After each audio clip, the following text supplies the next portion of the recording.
Do you like his... Arcane Precision podcast. No? You gotta ask yourself a question.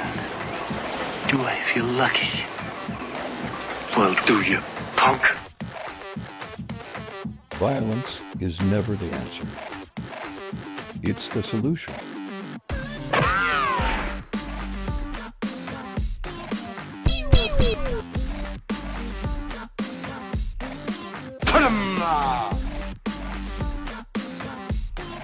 Dodge this.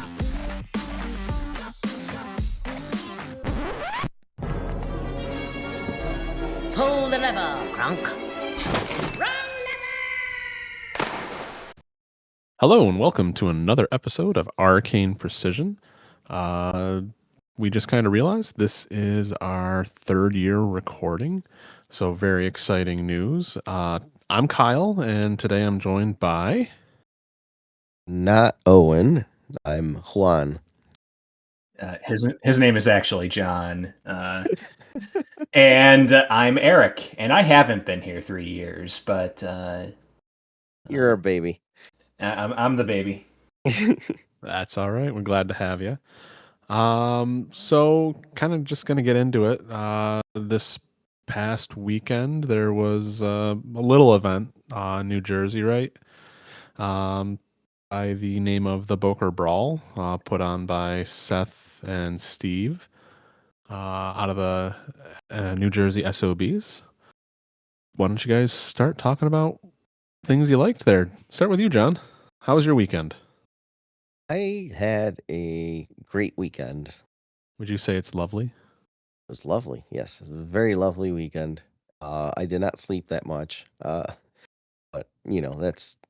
that's to be expected. I decided to spend Thursday night because I drove up on Friday as my usual. Decided to spend most of the night painting, and getting stuff for getting my my hat ready for Bokur Brawl. I usually have a hat, and I decided to spruce it up a little bit. And so I got like 2 hours of sleep, and I drove into New Jersey and played. I only made it 3 rounds in the IG. Yeah. You made it 3 rounds, then you drove again to New York City. Yeah, that I mean, yes. Well, he drove to a that is- train station, then that took is- a train into the city, yes. and then proceeded to get lost. Well, I that was- makes it all better. I was lost in Manhattan, yes. Because I do that to myself, and I don't regret it one bit, even though I got back to the hotel room at 2 a.m.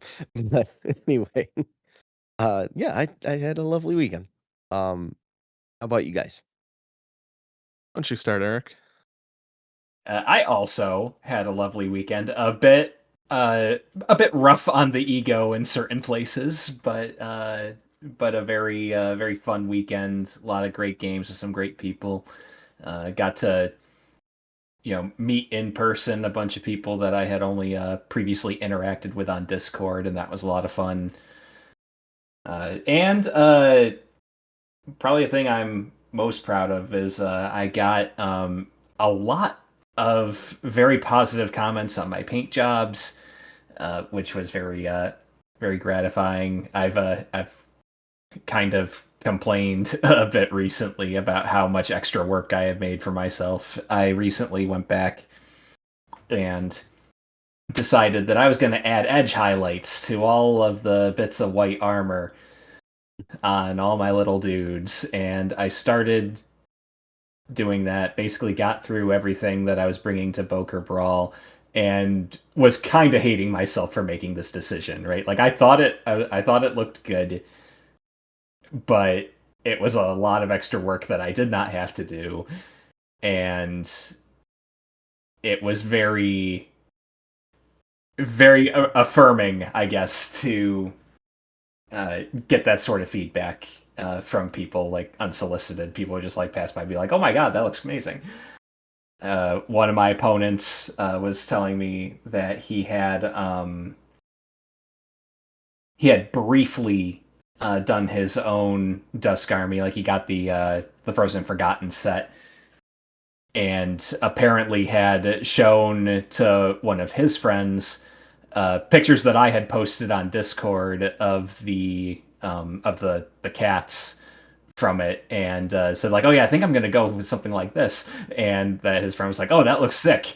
So having that sort of like small world type of connection is really cool, and you can only really get it at events like this. That's awesome. Didn't you come home with another huge base model? Yeah, so one of our locals, Trey, has been making fun of me, saying that he was going to win a huge base in the big base brawl, and that he was going to grab me another phantasm and just give it to me so that I could slash had to paint up another one. Because while I do like how my phantasm turned out, the physical act of painting it was an absolute nightmare that I do not want to repeat. And now, thanks to the quote unquote generosity of my friends, I have another fucking phantasm that I need to paint. I think that's the old spite coming out. Comes out in little bits and pieces.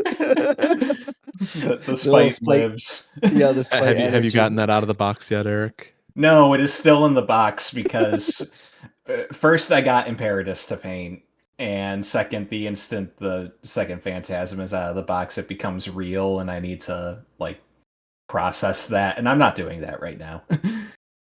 Just remember, it's upstate New York, and you only have about 3 months of priming. Yep. Oh no, I missed the window. Gonna have to wait till next year. It just means you'll have to use the brush on primer. Never. Can you imagine? Brush on primer on a colossal. We would do little videos of just Eric hating himself with brush on priming. Imagine trying to smooth that out. Yeah, that's the content people come for, just watching me being miserable while I paint. just like there's a video coming out of Pete reviewing eggs. Century eggs and say it. We'll get into that when we talk about the team tourney. Bokur Brawl was a great event. I went last year and had a good time. This year, even better. Even with some, a lot of misplays on my part. I had a lot of fun. My opponents were great. Everyone there, super chill, great people to talk with. I'm definitely gonna go back next year. So I did not do so hot in the big base brawl, but first game, actually two games in that event, I had to cast Torment with Carver, which I've cast maybe one time the whole time I've been playing. I have never cast Torment. Carver killed Morozov with a Torment. Dang. Oh, good. Hate that guy. Yes. I felt very good about it. If he didn't, I still had Big Pig to activate, but I had to chew through a lot of shield guards to get to that point. Yeah, but that got you a tier 1 bounty. Sure did. And I think we might be seeing that for a food machine event for the Crucible Guard Army, possibly. Oh, very nice. So that's another thing we got to figure out in the future. But anyways, Bokur Brawl. Big Base Brawl is always a fun event. It's the more, quote unquote casual because, the IG is going, but they're still sharks because not everyone can get into the IG. Sometimes you wait a little too long to buy your ticket, and then you have to do the IG. Yeah, like someone that was supposed to be the captain of their team, and they slept in that day, forgetting that it was just the biggest event of the year for them. And wakes up and all the big base brawl tickets are gone. Well, it's a good thing you were on my team, John, and I Yeah. realized you weren't answering, so I got a captain's ticket. I appreciate that. I was not a captain in any way, shape, or form.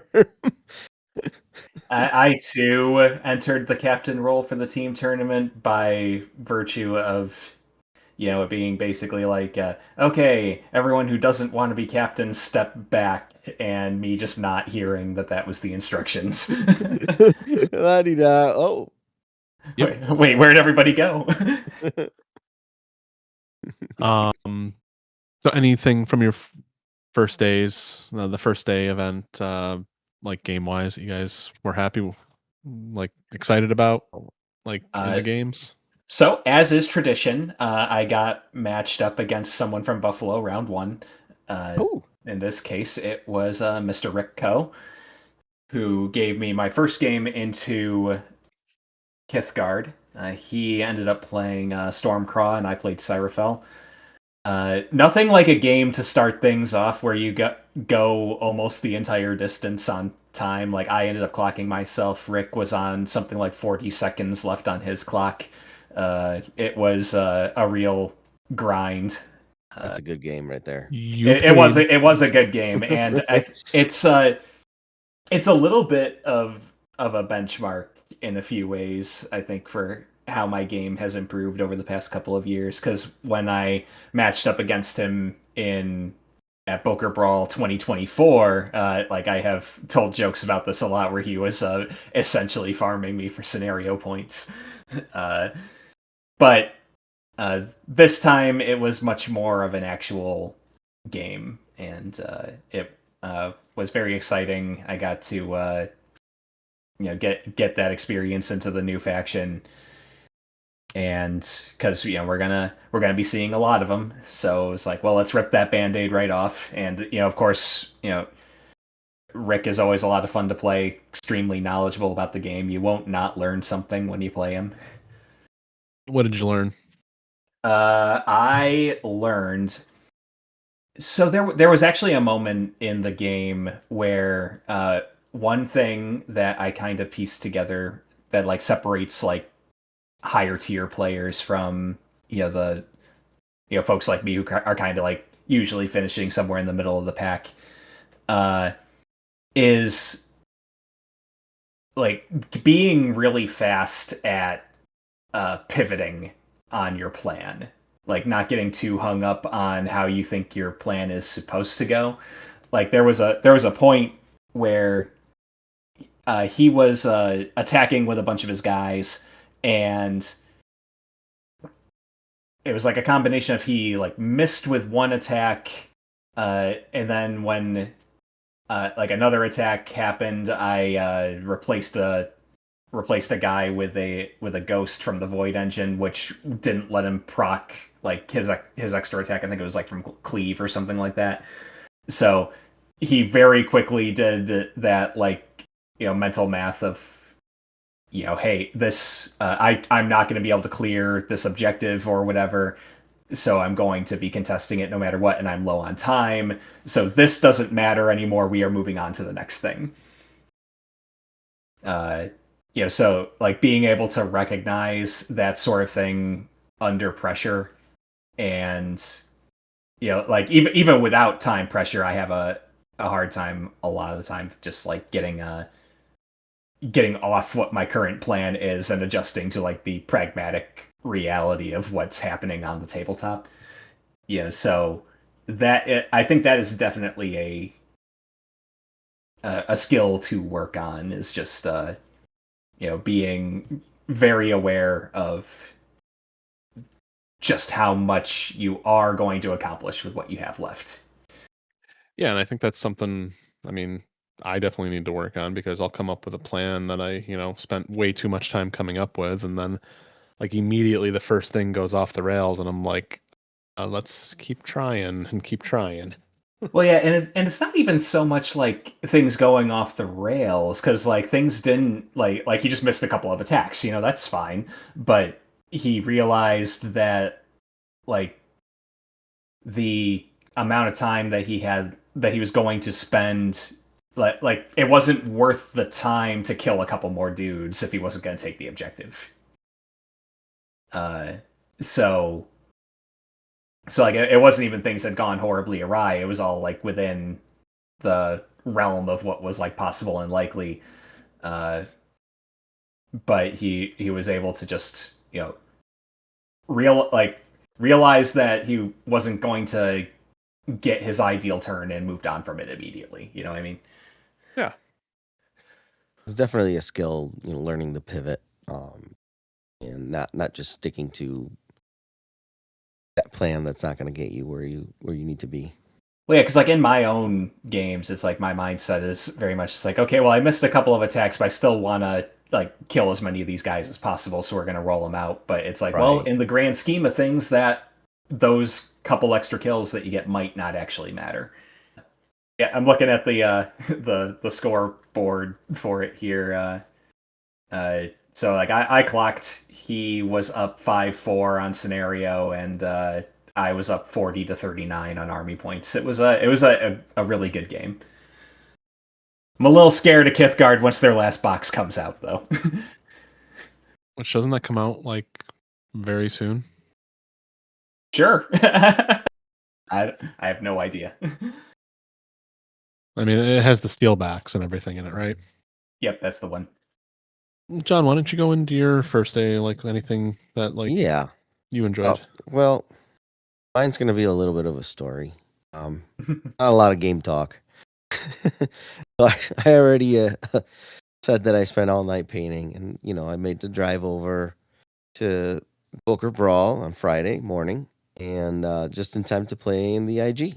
And I had the delight. Before that, I painted all my Grimkin. Everybody knows I'm playing Grimkin.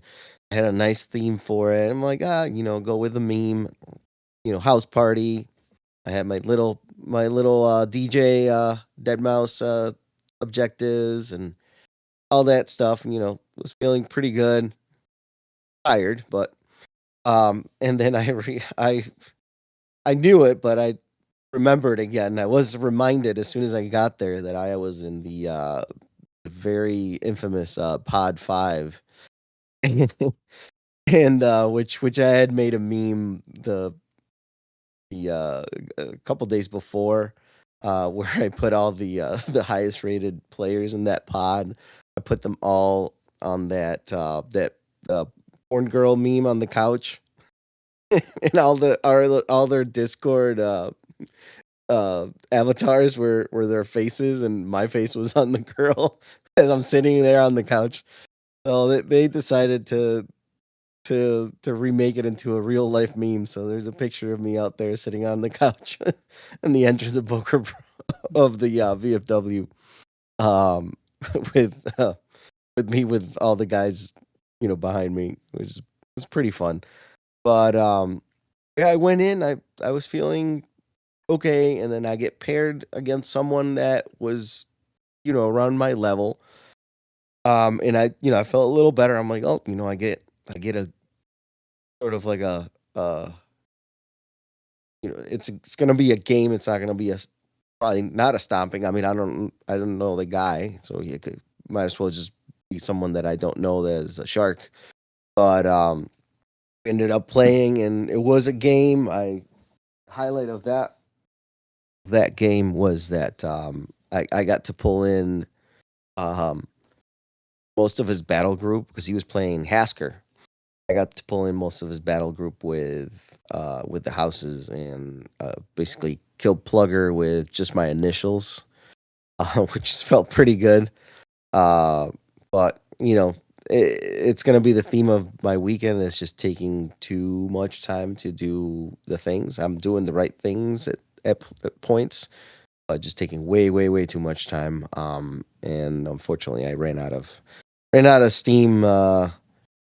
Even though I was winning the attrition battle, so it worked out like that for the rest of the day. My games didn't get easier because I ended up playing Erica, and Blake, on Friday. Yep, and those were all very very hard games and lots of learning, that for sure, which I definitely do appreciate. So yeah, after 3 rounds of that, I decided to call it quits and head into my little adventure in New York City, where I went to go see a band that no one's ever heard of, and apparently someone else was going too. So I was like, except for Steve from yeah, the from Champion Champion Games. Gaming. Yeah, I heard that Steve was going up there, and I was on the fence about going to go see them because I do have tickets to go see them in Buffalo in the summer with the family, and I was like, you know what? I know someone that's going there, so I'm gonna head out to New York, and I totally plan on getting lost and being being able to find my way back to the hotel at 2 a.m. Oh, yeah, Yeah, that was a mission accomplished. Getting lost. it was. I honestly I was not panicked at all. Like the internet is a true friend in that respect, and I eventually figured it out. I got to the concert like late, which is fine. But no, I had a absolute blast in New York, and it was definitely an experience of just sightseeing and just people watching, just kind of like exploring, which is something that I really enjoy doing, just by myself, just walking around. So yeah, that was Friday was good. Um, and I did get a little more rest the next day, but it still wasn't that much more. It was 4 hours, so I'm running on 6 hours of sleep in 2 days.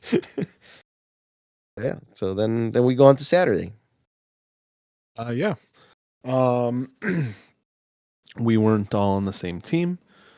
John and I had a team put together before Eric joined us on the podcast, and we also didn't want to poach him from our locals because he's usually on their team.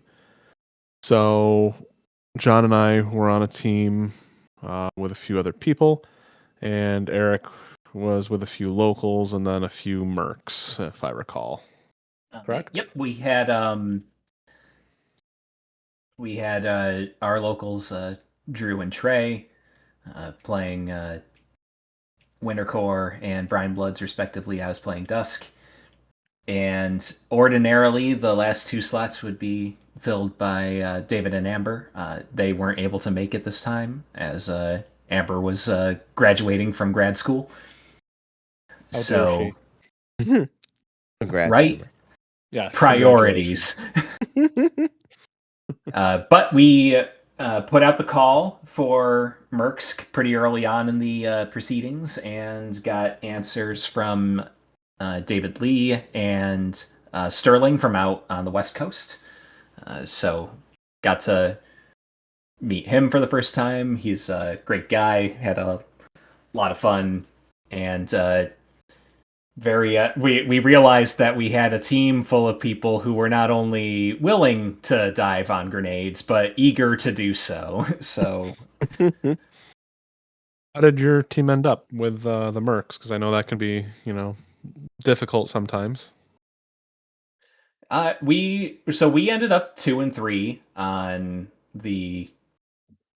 well, not the day, but the weekend overall, and we had 12 wins and 13 losses. So we did all right, not not world beaters by any stretch, but we did all right. Yeah. That's about our range of wins, I think, if I remember correctly. Yeah. So our team. It didn't help that we got, swept one of the rounds, but spoilers. It was a good learning experience, John. It was. And it was against very, very, all the games this weekend, super high quality. The team tournament, even more so. Oh, for sure. So John and I were on a team. Team name was Egg Emoji. We'll Yeah. get to that here in just a second. Yeah, what's that all Should about? we cover that now, or I think. Well, no, let's see who's on the team. So it was myself, John, Dan Raven, Rose, who's a very good Menoth player, and Gatorman Pete. Dun, dun, dun. I would say what, Chaos Incarnate. Oh yeah, he's Loki, like for sure. Like Great guy. if Great. Loki was a person, that's him. Yep. there's a reason his Discord handle is the unspeakable Gatorman Pete. So Gatorman Pete, every single opponent we played against, he had an egg for. What kind of egg, John? Not just any egg, but it's called a century egg, and I believe it's aged egg, fermented somehow. I'm not sure exactly what goes into the process, but you end It's up like with, they bury them for months or something yeah, like you that. end up with an egg that's does not look like it should be consumed in any way, shape, or form. I would describe it as a blue-gray almost. Yes. So this is maybe getting ahead of ourselves a little, but our two teams matched up in round 2, and this game starts with Pete holding up this carton of these century eggs and being like, the ceremonial gifting of the eggs will now commence. And I was just there like, what is going on? But yeah, we all got an egg. Did you eat your egg? I did not eat my egg. That was that would have been my least favorite thing to do. Pete No. bit into an egg at the end. Let's Okay, let's it was save that on one. it was on my prodding that Pete ate that egg. Let's leave that for later. Yeah. But that really Oh, is yeah. getting ahead of ourselves. Egg emoji. And what was on our? I don't even know what was on. I want to say it was called the shirt. Squonk or something like that. It was Yeah, that's it's a right. cryptid from Pennsylvania. Yeah, it's like the Pennsylvania chupacabra. Yeah, It was Yes. nightmare fuel, was what it was. it sure It was. was Apparently, it's lovely always little guy. crying. Yeah. Let's just leave it at that. Yes. It's crying tears. Yep, crying tears. Just tears. So, again, from Pete's mind. We didn't understand it. Okay, but you know what? we went with it. I have a theory about this actually. Okay, so I don't want to frame it necessarily as Pete making a joke, so much as there's a joke occurring within Pete's brain. And like any eldritch horror, we cannot grasp its true form. We can only witness the effects that it has on the material world around us. And it was glorious. It was so much fun. Yeah. I was not. I did not understand it. I was like, I don't want to touch the fucking eggs. Me and eggs, like I like eggs, but as soon as they start smelling, I'm like, get them the fuck away from me. I But don't know what I did. I never gave out any eggs yet, and eggs No, I still didn't ended up on my touch- oh, I- still ended up on my army tray. And I'm like, why? What did I do? Yes. I gave out swag. You gave out Yeah. swag. Pete gave out eggs. You were in a position to put a stop to this nonsense, and you did not. That's I why you was. got the eggs. There was no stopping this. I literally washed my hands of it. I went to the bathroom. I washed my hands. You're going to be judged by the company you keep, guys. I don't know what to tell you. I mean, I'm not going to complain. We did pretty well for this. I was quite happy with our team's performance. Yeah, no, we let it happen, and by the end of it, I embraced the egg idea, and we were vibing as a team, and we were working together great, and we had a lot of fun. Yeah. So our team ended up 3-2, and we came in 10th out of the 31 teams who attended. there was 32, but unfortunately, Team Smiley, one of them had a accident with the bike. Everyone's okay. So we hope to see them next year at the Bokur Brawl. I know that's something that they do. They come out on their motorcycles, and we hope to see them next year. Yeah, for sure. Definitely. Our team ended up going 11-14 game wise. A lot of our matchups were, 3-2 for wins losses for the round, which is not how exactly you want it, but it worked out very well.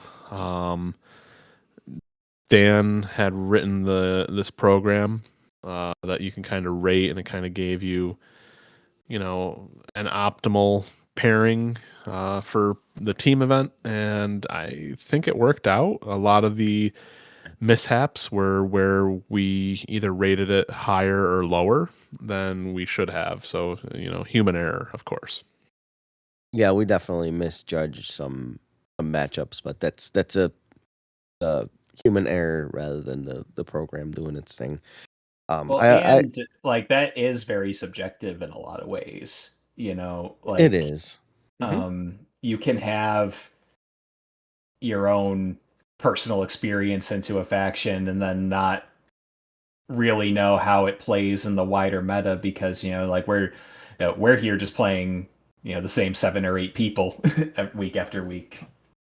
So these sort of events are our opportunity to see how things are done in other areas, and they might throw something at you that you weren't expecting. Oh, yeah, absolutely. And I think it's just the thought experiment of, looking at lists and rating them against yours, and just that whole thought process, the exercise, I think is so helpful.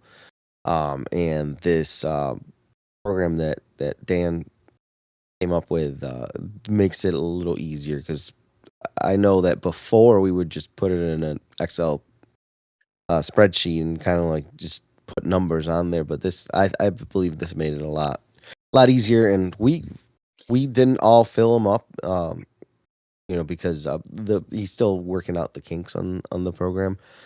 We were able to do it all on the fly, and it worked out great because he was like just inputting numbers in there, and as we were kind of discussing our matchups during the rounds, before the start of the rounds.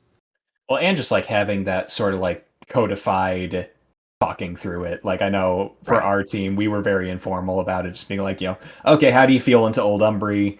He's got these casters. Okay, how do you feel into Kithgard? How do you feel into Dusk? Like just kind of based on our own personal vibes, and then kind of trying to decide from there. And so here's a funny little anecdote for that. I failed utterly in my captainy duties because the one responsibility that I actually had was to do the roll off to figure out who's going to be Team A and Team B, and I lost every single Mm. one. I rolled for the 5 rounds. I rolled 3 1s and 2 2s. We lost every single roll off to determine whether we were Team A or Team B. That sounds like my cane dice all weekend. So, but I think back to the original point there, like we were being very informal about it, just kind of going based off our own personal vibes, but like having more of a sit down and like actually talking through it like that is there is definitely something to that. But Right. we were just kind of yeah, we were more just here for the games. And it was kind of like from my own perspective, it was like if I get dropped into stuff I'm less comfortable with, then well, that's fine. It means someone else can win. Like I said, we had a team full of grenade divers. That's usually what I like to do is like I'll play whatever, just if it's going to give everyone a better game. Well, and a thing I found, I think I don't know if this is like strictly kind of the state of dusk right now, but there was a lot of times where it was like, okay, how do you feel into insert matchup here? And I was kind of looking at it, I was like, fine, I guess. Like not feeling like great about it. Like, yes, drop me into this, but I'm not like avoiding it like the plague. So I also kind of felt like I didn't have as much to really bring to the table in terms of like, oh, I have like a really good matchup here, drop me into this person or anything like that. It was sort of like, well, I can sort of tank whatever we need, I guess. Right.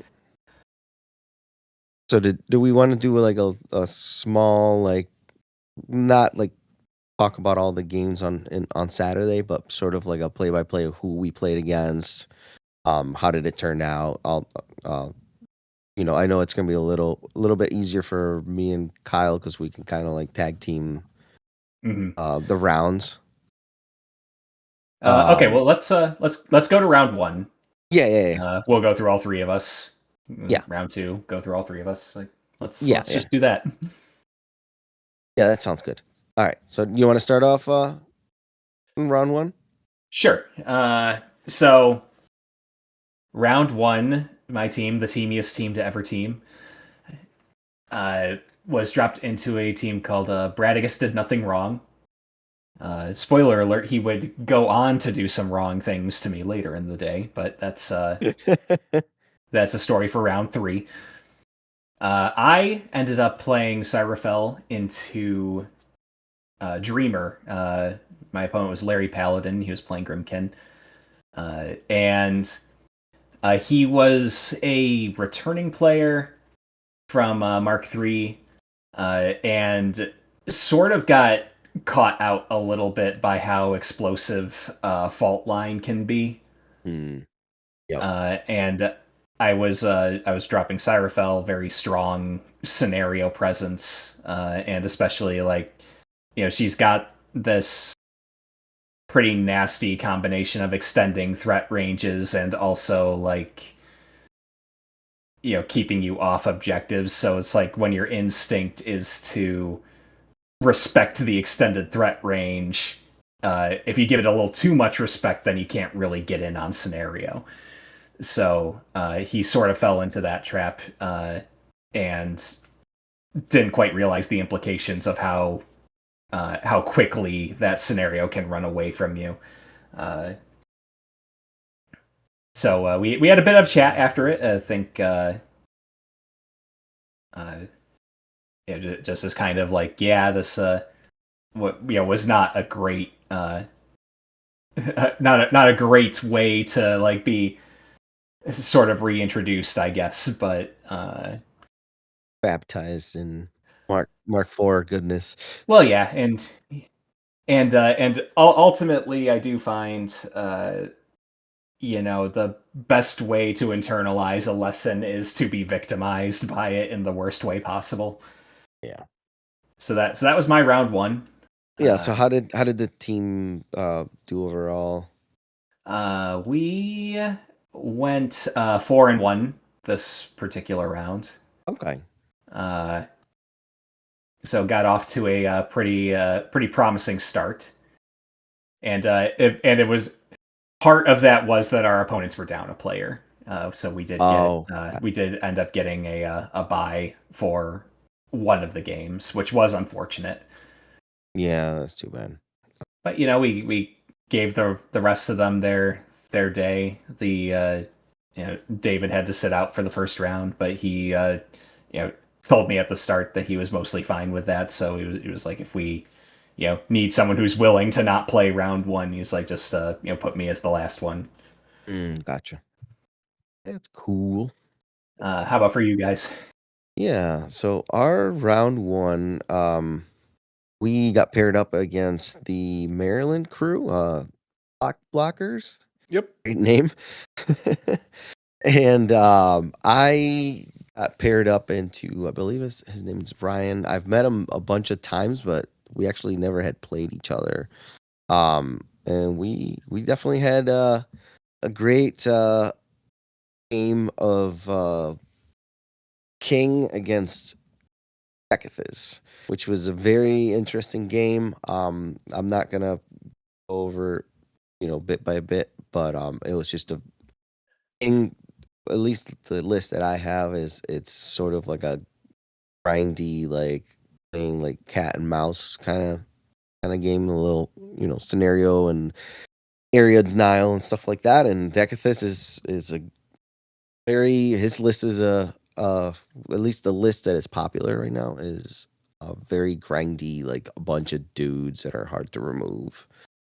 So he had tricks that counter my stuff. I had tricks that counter his stuff. Overall, I just it's the story of the whole weekend is just me taking way too long to do things. So yeah, I ended up losing that one. How about you, Kyle? I played Anthony in Hasker and Sakura. I came out in scenario. He, I think in list construction, his teammates were telling him not to take suppressors with Sakura, which I think is a mistake.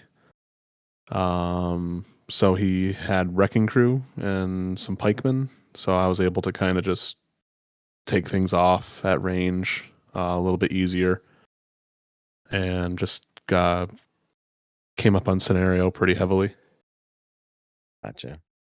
Yeah, I think the suppressors are important in Sakura because she can give them repo, which is very useful, and b Yeah. such a melee centric list. Having a little Desperate sprinkle of pace. yeah, oh yeah, for sure, and having a little like sprinkle of a lot of shooting from one unit is definitely helpful and just adds to the bodies because you can only have 2 units of Wrecking Crew. Well, and I know when I play into Winter Core, the like if I'm playing into a bunch of mana wars, it's like, well, crap, what am I gonna do about the suppressors? Like I don't fear the Wrecking Crew in the same way I do the suppressors from like from my side of the table.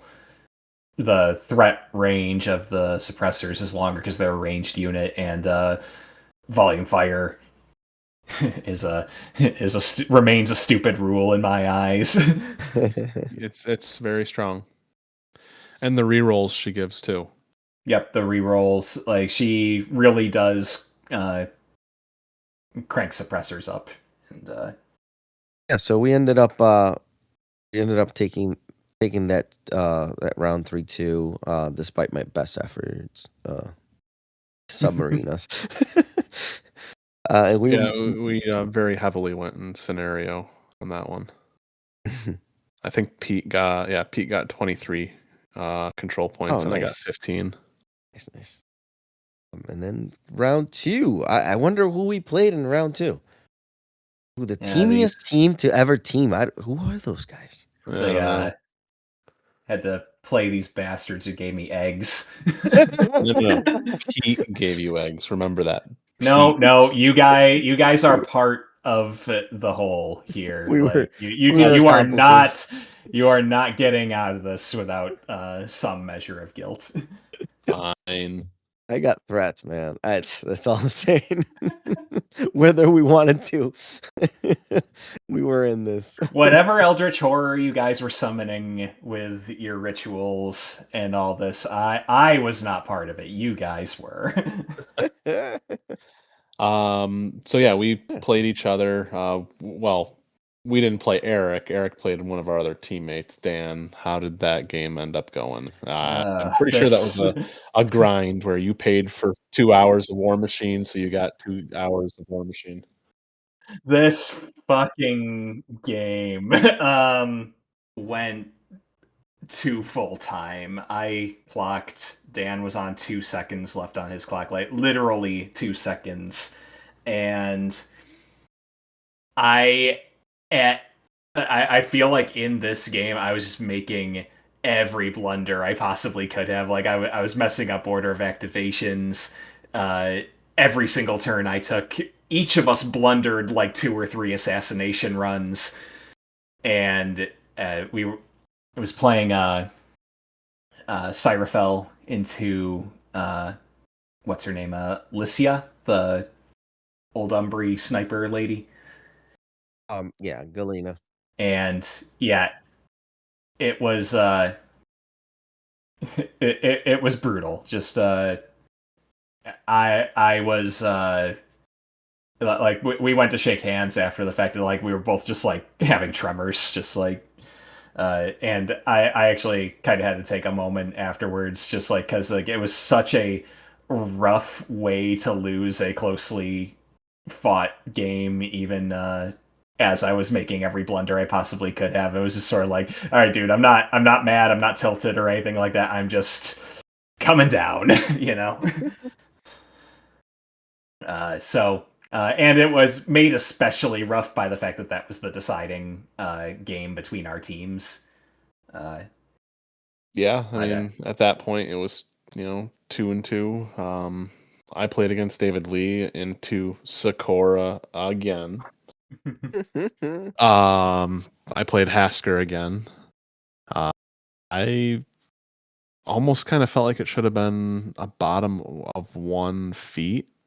But I decided against it, and then he proceeded to jam me with 2 units of Wrecking Crew under feet and 1 with Dauntless Resolve, so that was very difficult to remove, especially with Invictus missing Mana War like 3 times. Miss a Mana War? Yeah, it was not good. This weekend, I feel like I hit my piece with my dice, so I don't really let it affect how my game is going. And my game came out to an assassination. Plugger went in on Sakura, left her on 1 box. He didn't really he removed Plugger, but didn't really move Sakura. So the next turn, I was able to move a unit of Rangers within range with a ammo crate and took her out. That'll do it. Nice. So, but if he just positioned, I mean, I was going to lose because I went for the assassination, and I never go for assassination. So in the future for that, if that came up, I probably would just go for the attrition still and just remove the Wrecking Crew and move on. How about your game, John? Hey, this is another game where I snatched defeat from the jaws of victory. I played against Drew. Drew is one of our locals, and we play not all the time, but we play often enough. He knows my weaknesses, and he plays 2 of them.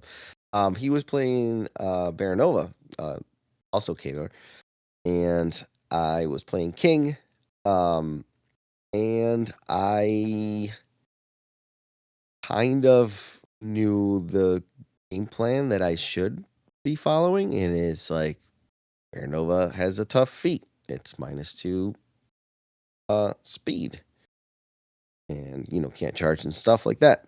Guess what I can do? I can make -4 or -6 speed, so we can play that game. And I because he plays with a lot of in that list he plays with a lot of Mana War, so they're slower than my stuff for the most part.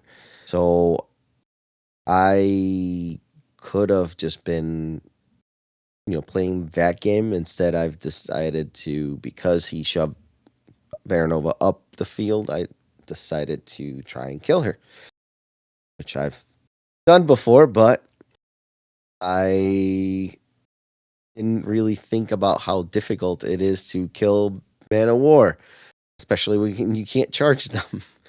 So it was me trying to kill 1 model so I would have line of sight to Baronova, and spending the whole time trying to do so when the answer was right there, was just score scenario points. He's not on my side of the board yet.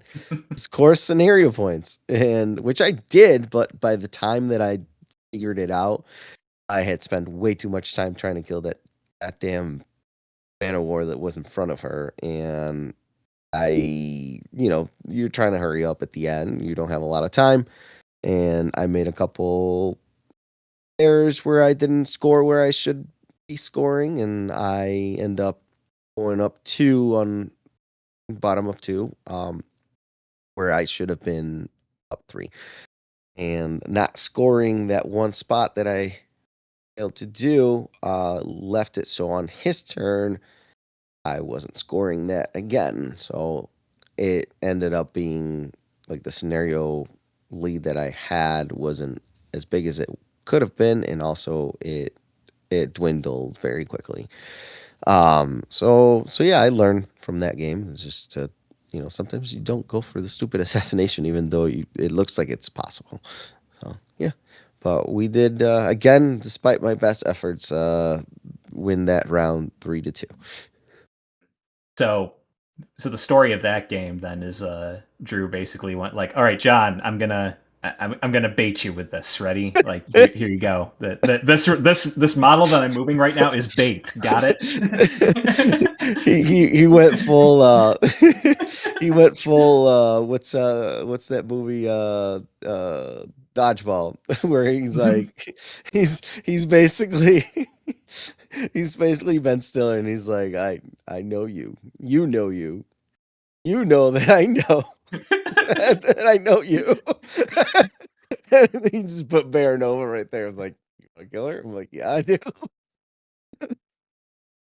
Oh yeah, it was a good game. It was a bit stressful at the end, just because I think I ping with his negative movement shenanigans puts enough pressure that sometimes you think you're in a worse spot than you actually are, and I think Drew was kind of like, it was getting to him a little bit, and I'm like, Drew, just calm down. You got this game. Like this is yours to. You've got the game. Let's just, we don't need to. Don't freak out too much. Like, you got this. I believe in you. And yeah, he pulled it off at the end. You know, yeah, it was a very, very good game. But it could have been a better game if I actually played Warmachine instead of like tap out and try to kill Caster. Listen, there's a lot of satisfaction with Rube Goldberging together an assassination out of nothing. It is. It's definitely a a high. Like that tickles a part of the brain. I can't help it. Yeah. I wonder why I'm enamored with casters like Bill Cool and King of Nothing. How's the divorce with Bill Cole going? I don't want to talk about it. I got the house. House is. 2 of them, yes. All right, round Final 3. round of Yes. day 1 of the team tournament. I figure we can just kind of talk about our games real quick because it was We a got sweep. swept. We okay. played. It was against K-pop Demon Hunters. Lovely So yes, great opponents, super high quality games, and you could, at least in my game, I could tell the skill difference, and it also didn't help that it was a list specific for Gravediggers and Kane. That was true for me also. I played against Dan Hochnacki. I think that's how you pronounce his last name. Very, very, very good player. He knew what he was doing. He knew how to play into my double house shenanigans, and I fell for it. And I mean, not much I could do. I tried pulling off an assassination at the end, and I fell short. I had a small chance there. There was something going on there, but I kind of botched it at the end. But he played it well, and they beat us fair and square. Yep, and like I said, great opponents. I played Awesome. Mark Taylor. He was playing Heleth with 4 Eidolons. Very good list. Eric, you should check it out. I'm sure you've seen it. I Um, have seen it. We talked a little bit about it on Discord. Yeah. yeah, and then His other list was Cyrafel with 2 phantasms. which also was not ideal. But then I proceeded to talk with Stephen King for a while about Gravediggers and got some ideas from him. So I learned a lot between the game and chatting. So Could you it get was him to sign my copy of The Stand? no, I did not. You should have brought it. Should have. What about you, Eric? So we played into Renegades for round 3. This was Adam Pricer's team. Got to again. This was another time where I got to meet a few folks that I had only interacted with on Discord. There was, Adam Pricer was one of them. Mitch Kaiser is active in the Dusk forums. We talked shop about Cyrafel an awful lot, and Eric Rydberg is active in the Delaware Discord as well, and we're doing that. Names the same team tournament. I think it's next month on War Table. It turns out there are like 6 Eric adjacent names in the Delaware Discord, so we have 2 teams full of Eric and Eric adjacent names. Nice. So he's on my team for that. So we were kind of like, hey, we get to nice to put a face to your name. And I played into Chromac Jack. He's a returning player brought in for to basically fill a slot because their team had a last minute drop, and he was running Secret Dominion. Not Chromac. No Chromac. He had Balder and Bradigus, who the matchup we ended up doing was Moraine versus Bradigus, and it was not exactly a like list chicken scenario for me. It was like I didn't particularly like either of my matchups for it, but I knew I couldn't drop Cyrafel into Balder because Balder has solid ground. So it's like no pushes, no knockdowns, screw you, basically. So there was no way I was going to allow that matchup to happen. So I played Moraine. He dropped Bradigus, and Bradigus, to Moraine's displeasure, has Mystic Wards. So Bradigus spends 3 focus, and any spells targeting his battle group are at -5 range. So that was it wasn't like as crippling as Solid Ground would have been into Cyrafel, but it was a really difficult thing to deal with. But I did get to do one of my favorite plays that I do with Moraine, which is run up a ghast as far as I possibly can, arc a spell through it, usually like Pursuit to get it on something deep, and then casting Spirit Door to get it back. So like you can kind of be very cavalier with your arc nodes by using Spirit Door. And so I got to do that. I unfortunately, I don't know how I did this, but I misread Bradigus's feat. I thought it was going to be moving my stuff, not his. So I kind of tried to position myself to set up for that instead, which was not the play. But I don't know why I read it that way. I'm gonna blame it on having literally just finished a 2-hour Warmachine game. But great opponent, great game. I spent too much time in the tank and clocked myself. But other than that, great game. Bradigus is really cool. Still a criminal. How'd you guys end up that round? We lost this round 3-2. But Trey beat Adam. That was cool. Nice. Anytime a local beats a WTC player, gotta celebrate that. He was running Convergence too. That's a hard game there. Yeah, looks like from Longshanks, Trey was playing Thorga into Lucan. Ooh.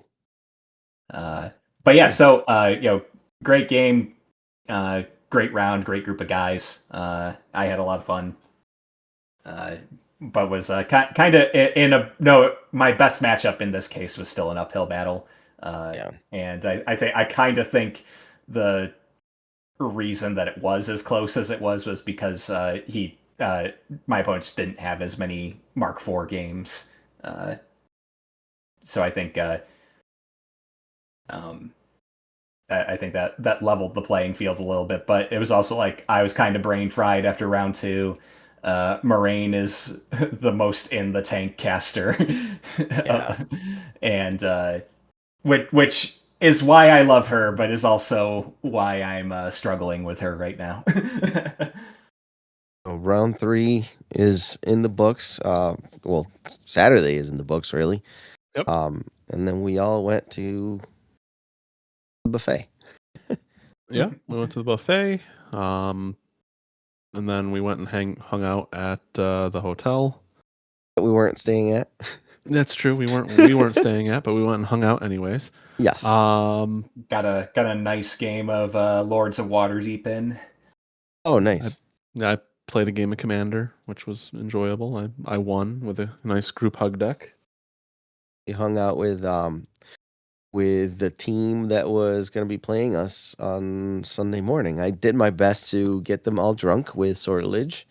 And spoiler alert, it did not work. Nope, did not. But it was one of my favorite games going into it because it was the Colorado crew from Zero Camp. And it was he's just chatting with them on Saturday night was awesome. Great group of people, and playing against I got to play against it was Rob who was playing Old Umbry. And Old Umbry. And I think I heard a D in there. Dumbre, what? Old Dumbry, yes. Yeah, you can call them by their real name. It's fine. And we actually had a fantastic game. That he ended up pulling by assassination, and it almost didn't work. And if it didn't work, I had a chance to kill. It was old man there, Lesnar. Bodon. Yeah. Bo Daniels, as Erica likes to call him. But yeah, that was mine's short and sweet. Like it was a really really good game. Probably best game. Definitely the last two games were my top two games that I played. As far as like enjoyment of, not only like the person I played, everyone was lovely as always. But the just the back and forth and the competitiveness of it. My last two games were the most fun. What you guys on Saturday? Oh, sorry, not Saturday, on Sunday. One more thing that I wanted to add is that on Saturday I got to hang out when you were playing Commander. Got to hang out with Steve from Champion Gaming and with Rick Black and one of the Colorado people. We were all just chatting about the game, and we had a great discussion. I got to try some mezcal. I think it's called. It's a Mexican. It's like tequila on steroids. It was delicious. I was the DD for John. Yes, you were. I appreciate that. I was a little concerned that we weren't staying at the hotel where the hangouts were happening. So yeah, I already kind of talked about my Sunday game. How about you guys? Yeah, so kind of going into mine, I played against Huckleberry from Zero Camp. His name is escaping me. He was playing Brine Bloods. So Is it Greg? Greg, right? I think so. Yeah. He's That the sounds one right. we had on. Yeah, the Greg. podcast. Yes, Greg. there we go. Yes. See, you got a good memory, John. Not really. He played Firequill. I dropped Hasker. This is a game where I said bottom of 1 feet go, which I think may have been the right play because it kept him further back off scenario. We were playing high stakes, so that comes in at the end and one of my favorite parts. So, he ambushed in with a unit of pigs, they're pigs, and my rowdies had to divert and go take care of them, and they left one alive. Don't know how, but they did. And it comes down to scenario. He ran the pig into a crater that I had a unit of 3 rangers in, and the objective blew up because I had rolled 3 tokens to come off of it each time because I had been scoring the 50 and everything. And I was just like, it was down to like, if it explodes and I roll a single tough check, I win. And I was like, I have 3 chances at a 5 or a 6. I'm taking that. Even on one, on one die, they all die anyways because the crater. And I roll exactly 1. So I won scenario 7-3 with the exploding scenario point, and it was a fun game. Plugger went through a unit of marauders and somehow made it through only like 2 tuft. So that was good. He was able to restart the chain with his bot attacks. But what about you, Eric? So we played into Dead Men Don't scenario. This was the team from I believe it was the Atlanteans, and I played Anthony, who was running Rotmorn, monolisting Rotmorn. So I got to pick my matchup a bit here. So here's this was my shortest game of the weekend. And it is also the one that I feel like I have the most to say about, because so here's what ended up happening. I dropped Cyrafel, and in our local Discord have voiced some complaints about Rotmorn's feat, at least on paper, and just because I don't like the idea that it's just battlefield wide. Like that doesn't. It's not necessarily like a power thing for me, but it's I don't think that's great design, really. So it was kind of like, okay, I've got a plan here, right? I'm gonna play Cyrafel. We're gonna bait out the feat, and then I'm just going to run forward and counter feat.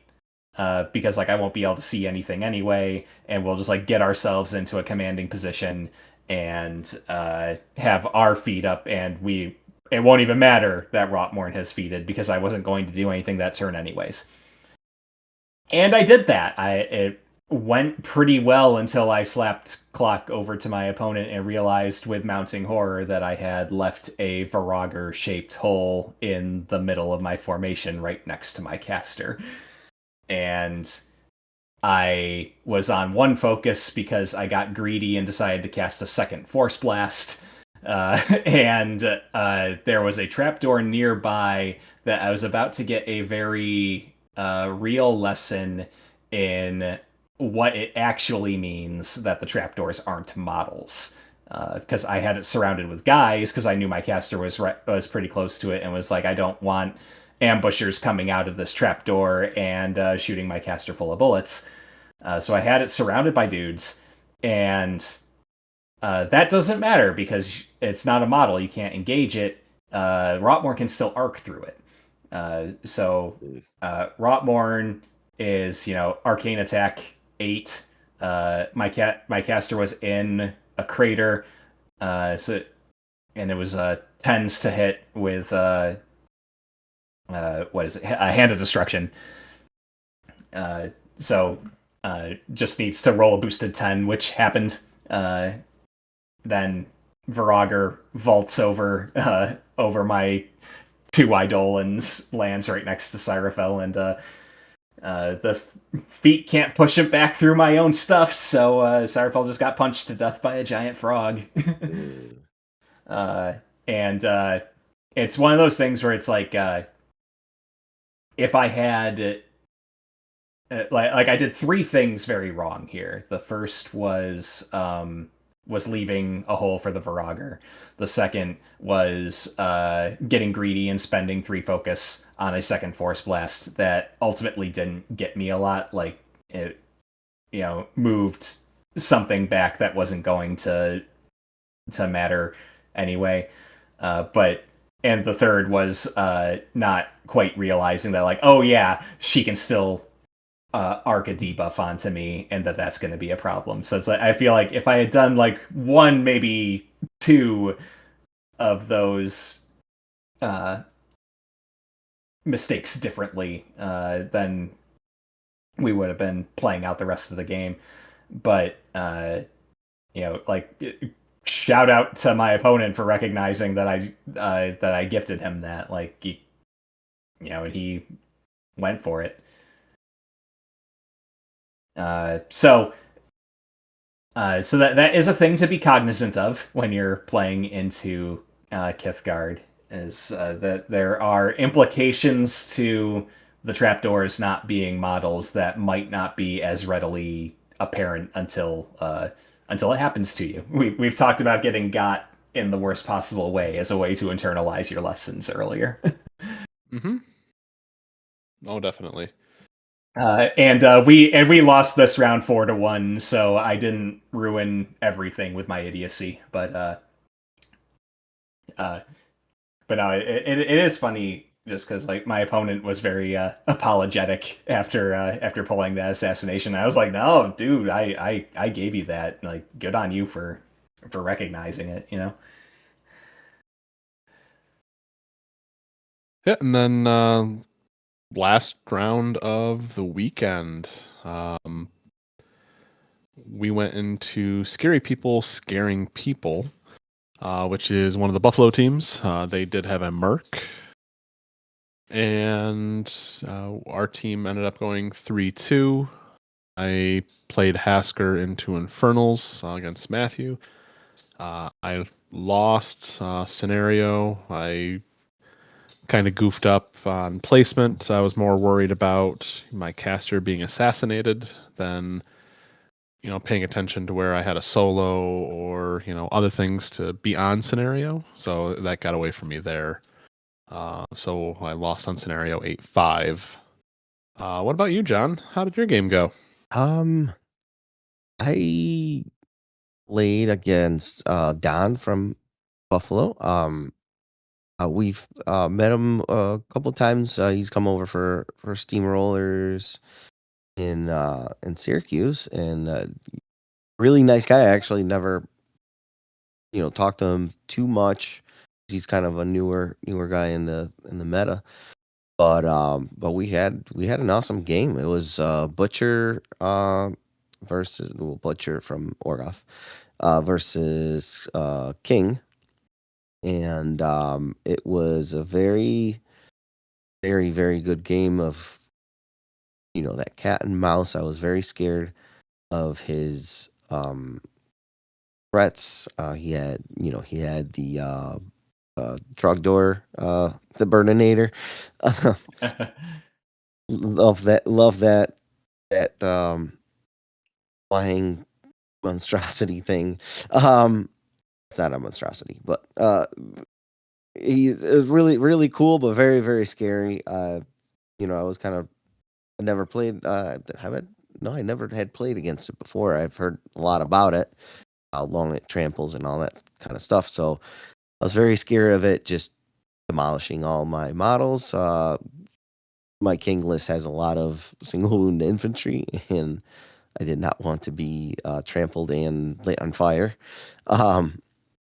So I played the game very like, I'm going to try and hold you back as much as possible while scoring.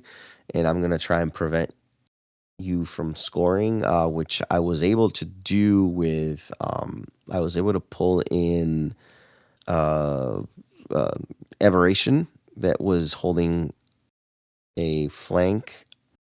I believe this was what's the last scenario there? The the one with the 50 on the side that moves towards the flag. Invasion? Yeah. Yeah, I think it was invasion. So I was able to pull aberration off of the 50, and he had nothing anywhere close to it to score it.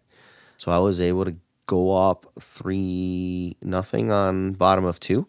And I gave him, and mind you, that I took so long to do this that I was down to, I want to say it was like 35 seconds left on the clock. And I was just hoping and praying that me going 3-0 did enough.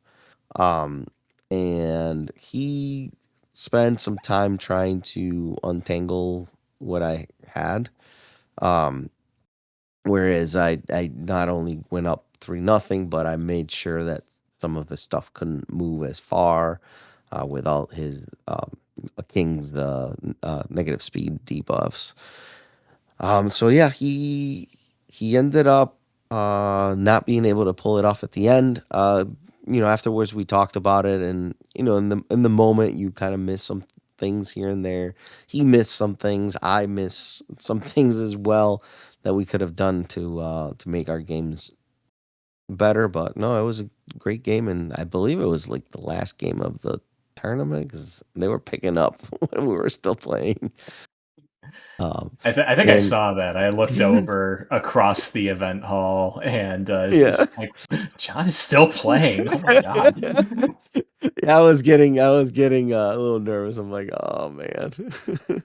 But no, we were able to pull that off 3-2 at the end, and mm, placed 10th. And the Buffalo guys were great. They were good opponents as always. What about you, Eric? We played the Battle Chef Brigade for our final round, and so I actually have to give a massive shout out to these guys for like just being super classy and having such great sportsmanship and all. Because we had a bit of a situation come up where Sterling he had flown in from the West Coast, right, Mm. and he was already like in the process of getting here having issues with his airline, like swapping his times around and stuff like that. So like just getting him here ended up being like a process, and he was running into similar issues with his departure time. Like he was looking at his itinerary on Saturday, and it was just like every couple of hours his departure time was different. Uh, so he was kind of like, okay, I think I'm gonna have to drop for round 5. I think like I can't rely on this, and I need to get to the airport. And we were like, yeah, that's completely understandable. Thank you for your service. It was great meeting you. And so he goes to leave, and a few minutes later, David pulls me aside. He says, like, so apparently the Uber to the airport is $90. So what we ended up doing was David also dropped for round 5 and drove Sterling to the airport. And so we go up and we're against meeting our opponents, and they're down to 4 players, and they hear that we're down to 3, and one of their players, Mark Granaccia, I think that's how you pronounce it. He said that he actually has had a family event on that day that his family would like him to be at if he could make it. So he was like, I think what we do then is he's like, I'll just dip myself, and you guys can play a 3v3. And so that's what we did. We played ourselves a 3v3, and it, it, he could have stayed around for another 5 minutes and gotten his team another win, but decided, let's have them do a 3v3, and so really just like excellent sportsmanship. I think they didn't have to do that, and I wouldn't have thought ill of them if they didn't. It's just like, okay, well, you guys have 4 players, we have 3, you guys get a win. That's fine. But no, they wanted it to be an even matchup, and I think that was very cool and classy of them. So shout out to the Battle Chef Brigade for being swell dudes. Nice. Those are the Albany guys, right? Are they? I think a couple of them are. Okay, yeah, because I thought I saw Phil. From Albany. Phil's the captain. He's an Albany guy, and I want to say Swamp Mist. I don't know his actual name. Is also. Oh, yep. Yeah, so we did a little bit of colluding on this as far as the final result went, because we rather than having the two the 2 games be that weren't happening be draws, we gave each of us a win to Gotcha, pump up our records just a little bit. Sorry if that violates the sanctity of our 19th place finish. We won't tell anybody. Well, I just told everybody, so it's fine. No one listens to this. Okay, bit of a tangent here, but that is not correct. No, I know. I was handing out stickers, and so many people that I handed an Arcane Precision sticker to were saying like, "Oh, you're one of the Arcane Precision guys. I listen to you guys all the time." Oh. So, we're not just shouting into the void here, guys. No, I know. And so that was really cool. Just knowing it's like there's like legions of Warmachine podcasts out there, and you can't consume all the content. So that people decide to have one of their podcasts that they listen to be us. That's really cool. But anyway, to the game itself, I played into Orcatron. Later found out his real name is Frank. And we played Cyrafel versus Butcher. And I was able to get a pretty commanding scenario lead. And my opponent at that point kind of looks at the state of the battlefield and is like, okay, I can't get to your caster, and I don't think there's any way I can score enough and contest enough to stop you from winning on scenario, so my only real option here is to go out in a blaze of butchery glory. And I was just like, yeah, I'd be insulted if you didn't. And so Butcher pops feet, and he and Trogdor killed half of my army by themselves. And you should have seen the look of horror on my face as they just started removing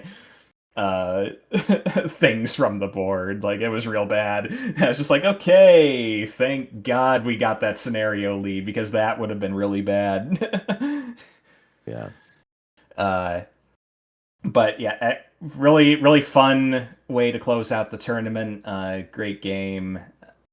And we had a bit of a moment where it's like he had his what's the Reaver type with the harpoons that can drag you in? But anyway, he had a bunch of those Reavers or something like that. Yeah, he did a CRA into one of my Eidolons and yoinked it in, and it was just like, now my Eidolon is way over there. But it was like, but he is now contesting your flag. It's like, oh, yeah, that is happening now, isn't it? But yeah, so two models killed half my army, and that was scary. Butcher will be a butcher. But Butcher doing butcher things. Yep. He likes to surf. It does look like a lot of fun to play. I will be honest. He 2-shotted my Void Engine. would good. have one-shotted it if his damage rolls were reversed on his attacks. Good. I am so happy about that. That makes me feel good. Why? You know why. I have no idea what you're talking about. Listen, people have looked at my Cyrafel list and said, like, Eric, why are you like this? And I'm just like, I'm like this because you guys made me like this. Yeah, that's a fair point. Gunline meta. I have to do this. Yeah. Yeah, I mean it's very effective. Very effective. Well, so on that score a little bit. Prior to us starting recording, Kyle, you were saying some pretty slanderous things about Kane. Yeah, he's terrible. No one should play him. All of his attacks to kill 1 unit of shades, and he had 0 focus after. Complete trash. No, honestly, Literal garbage tier caster. Yep. Nobody should play him. It's that would be great. No, I wouldn't be sad about that at all. no. Kane is a good caster. I just need to figure him out for my play style. He's just not really meshing with how I generally play games, I think is the real problem. Because I mean, I went 1-5 with him over the weekend. So, Well, listen, if you're playing Gravediggers and you're not playing Boom Boom, what are you even doing?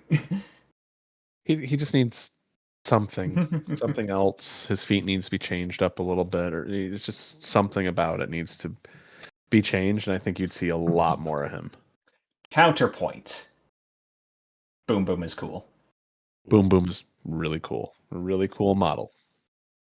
Cannot deny that. I will. I rest my case. Should be playing Boom Boom. So am I hearing Eric's going to play Gravediggers? Is that what I'm hearing? Sounds like it.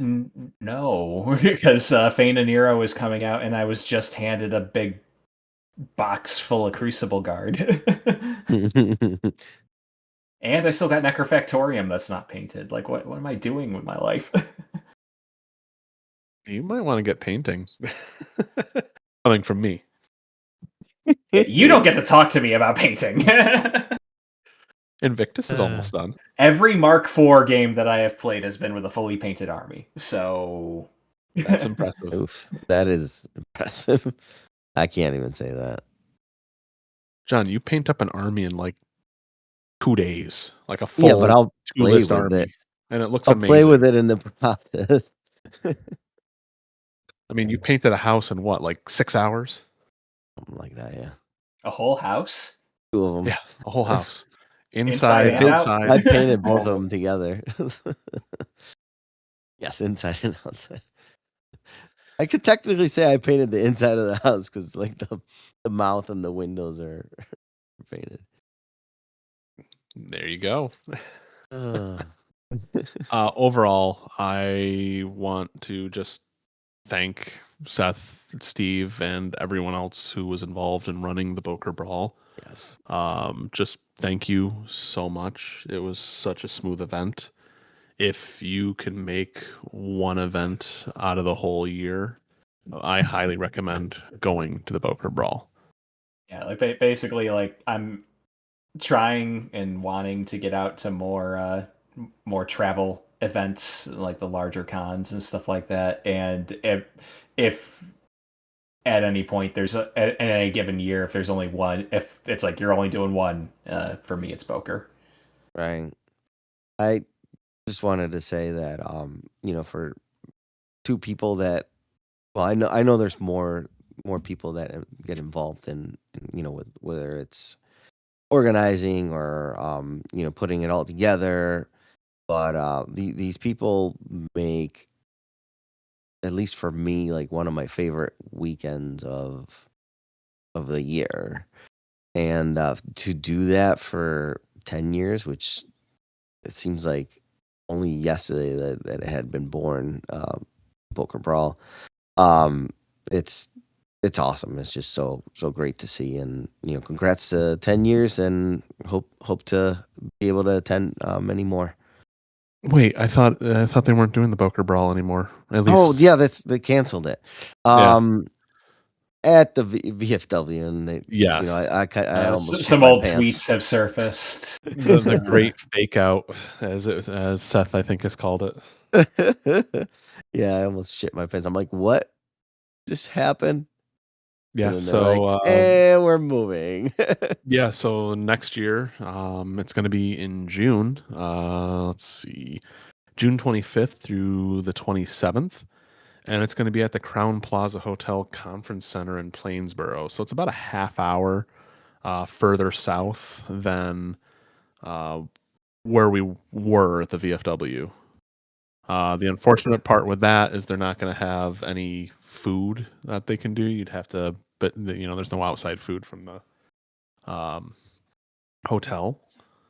So it's going to be a change, but it's going to be a good change.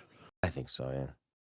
Yeah, I felt as they changed hotels this year. I felt the almost the before it was like everybody hangs out at the hotel after hours, and I felt a little bit of everybody kind of scattered around because it's a new hotel, not as big of a hangout area. So I think this is going to be a good change for that whole big group hangout that we're used to having. So, Yeah, I agree. yeah, I'm excited for next year, and yeah, it'll be interesting to see what they do. I doubt they're going to expand it more than 32 teams, at least for next year. I don't think anyone really wants to do 4 rounds on Saturday and then 2 rounds on Sunday. It's possible, but it's doing 4 rounds on Friday and 4 rounds on Saturday might be a little bit much, but we'll see. Well, unless they go to 64, it's still technically possible for it to only be 5 rounds. Correct. Yeah, but with the possibility of it being 6. Yeah, that is a bit of a harder sell, especially with the team tournament rounds take a little extra time, because they give you more time to get your matchups organized and stuff like that. So it's just that 3 rounds on Saturday is still a very long day of Warmachine. Yep. It's even longer when you play long games. Hey, you paid for that 2 hours, so you're getting that 2 hours. But again, it is the largest event in North America. I want to say pretty safely can say. I think it's only second to the WTC worldwide. So Seth and Steve put on a very, very good event, and I highly recommend it. And I think anyone else who has gone to it also would recommend it. for sure. It is kind of getting late now, guys. We're not getting to the other topic we want to talk about, but that just means another episode coming out. And More content. yeah, more content. I like how you sort of trailed off rather than committing to a new episode coming out soon. Monthly episode, guys. Monthly. Yeah, we we don't want to make Nice. promises as we can't keep. But yeah, just in general, I always say it. If you are looking for a group in your area, go on to just search Warmachine Community Finder and look in your area. There might be a group playing. If not, send a message to put a pin on, and you might find some other people locally who are looking to play, because not everyone's a competitive player going to these huge events. There are a lot of people who are just playing casually. So, get on there and see and find a group or start a community. Yeah, like we did. And then come So- play us at Bokur Brawl. Yep, that'd be a good time. I'll gladly lose to you. John will even give you some sort of liege. Yes. As long as you're of age. Yes. No underage drinking. I only did that. That was back in the day. Many moons ago. Many moons ago. Thank you guys for joining tonight and discussing this. Again, now hopefully next year we can be on the same team and lose together. My goal for Yes. next year is for Syracuse to put up 2 full teams. I think we can. I think we can do that. Say Buffalo brought 3. I think we can probably get 2. Yeah. Not enough people. We're pretty We close. just need to be together in one room. And Yes. we need to prod people who are on the fence until Yes. they decide to go. All right, gents. All right, thank you guys. As always, it's been a pleasure, and look forward to chatting again soon. Bye, everyone. Bye. How do you end this thing again? End. Yeah. There's probably a button you can push.